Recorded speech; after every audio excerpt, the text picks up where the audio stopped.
Ken Trahan with Lenny Van Gilder. It's our First NBC Bank Weekend Review, brought to you by First NBC Bank with 35 locations throughout Southeast Louisiana and into the Florida Panhandle. That's First NBC Bank, proud sponsor of SportsNola.com.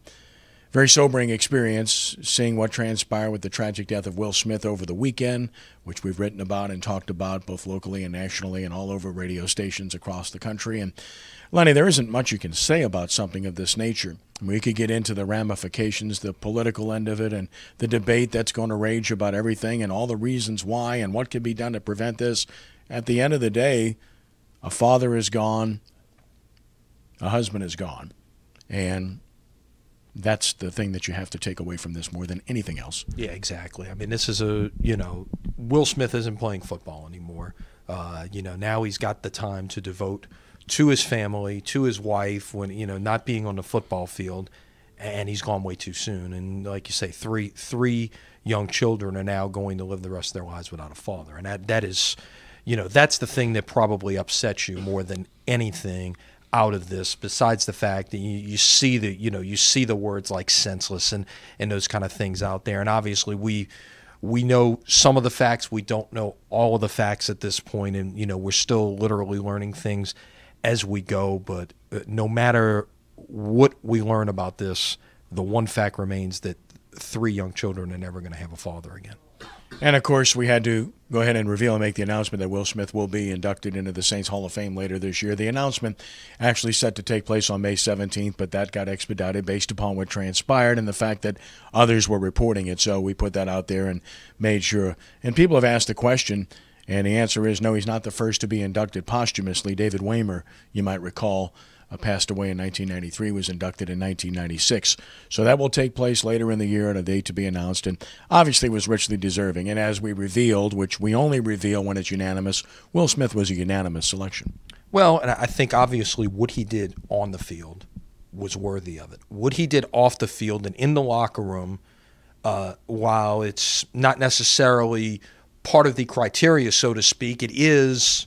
it still presents him in a very positive light, and, the things that he did within the community, and was a very popular player in the locker room, and, very cooperative with the media and such. And those things certainly make it an easy choice to pick someone like that in unanimous fashion. As a team player, nothing could personify Will more than the fact that after he hurt his knee and tried to come back, he was willing to try to stand up and play linebacker at 280 pounds because, A, he was a competitor and wanted to play, and B, he would do whatever was necessary to help the team. Exactly. He's a team player and never wanted it to be about himself, as you touched on this morning on CNN, was very low-key and, never really wanted the spotlight on him. I mean, football is a team game, especially when you're on the defensive side of the ball. It's, it takes 11 guys, doing their job to make good defensive plays. Quarterbacks and running backs and wide receivers, guys who have the footballs in their hand all the time, they can do things with God-given talent and make some things happen. But on the defensive end, it's really all about playing a team game.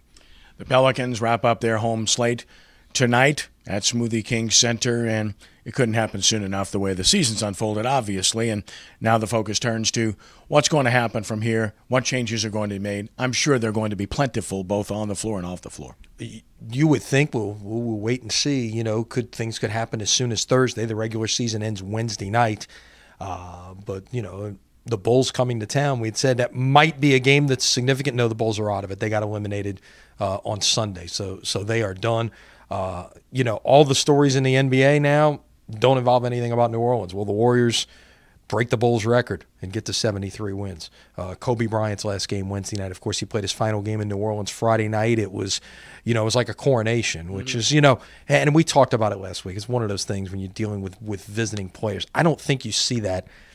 You don't see it in football. We don't have a Major League Baseball team down here, but I don't think that's the kind of thing you would see on the football field per se. Had Peyton Manning come back and said he was going to play one more year, I don't think he'd be getting all of this kind of treatment wherever he went on the road before every game that year. It just doesn't work that way. And kudos to our friend Lou Schumann for a job well done for so many years in the NBA with the Hornets and the Pelicans. Prior to that, the Celtics and beyond. This guy just did a tremendous job handling broadcast operations for the New Orleans Pelicans. So, job well done, Lou. Yeah, and the thing you have to realize about the NBA is, unlike the NFL where every game is televised by a network, in the NBA you've got 30 local broadcasts. Every once in a while you get network TV in there, but you've got to be accommodating for not only two different broadcasts, but there's also the in-house broadcast that goes onto the big screens, and he is just a mastermind at coordinating all of those efforts to make that happen. And Lou will be missed. Congratulations on your retirement. College baseball, Southeastern continues to sit at the top of the Southland, won 2 of 3 against Northwestern State. Tulane, a good series win over East Carolina. LSU, a very good series win over number 2 Vanderbilt. UNO got swept by McNeese State. Yeah, what was interesting is those first 3 you all mentioned, every one of them had a chance to sweep and couldn't close it out on the final day. But still, to be able to win 2 out of 3 against very good teams, LSU and Tulane at home, Southeastern win on the road, that's going to help. And in fact, the national people are noticing LSU back in the top 10 in at least one poll, Tulane getting back in the top 25 in both D1 baseball and Baseball America on Monday morning. So first time in the Baseball America poll, in fact, in 5 years for Tulane. It's been that long. Last but not least, First NBC Prep Showcase continuing. We had a busy week last week. We got another good week coming up this week. Yeah, let's catch you up first on the TV side. Monday night, 5 o'clock, watch the re-air of that really good game that we had the other night, Rummel and Jesuit District 9 5A game. Get a good look at that controversial play that was absolutely the right call by the umpires and ended up really being a big factor in deciding that game. We've got on Wednesday, we've got the re-air of the Bayou River All-Star Game from down in Thibodaux, and then a couple of new events coming up later this week that you'll see live at sportsnola.com. Tomorrow at 4, we've got softball. Really the 2 most traditional 5A programs in our area. Mount Carmel and Hahnville face off.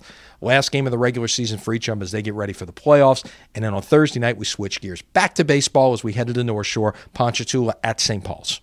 Looking forward to it. Should be a great week. Lenny, as always, thank you. Have a great week. All right, we'll see you later this week. That's our first NBC Bank Prep Showcase preview of the week to come and review of what happened this past week and anything else you can possibly imagine. We'll get it out there. That's called covering yourself. And we appreciate you. Of course, 35 locations throughout the New Orleans area and beyond. That's First NBC Bank, proud sponsor of SportsNola.com. For Lenny, I'm Kenny. Have a great week, and God bless you.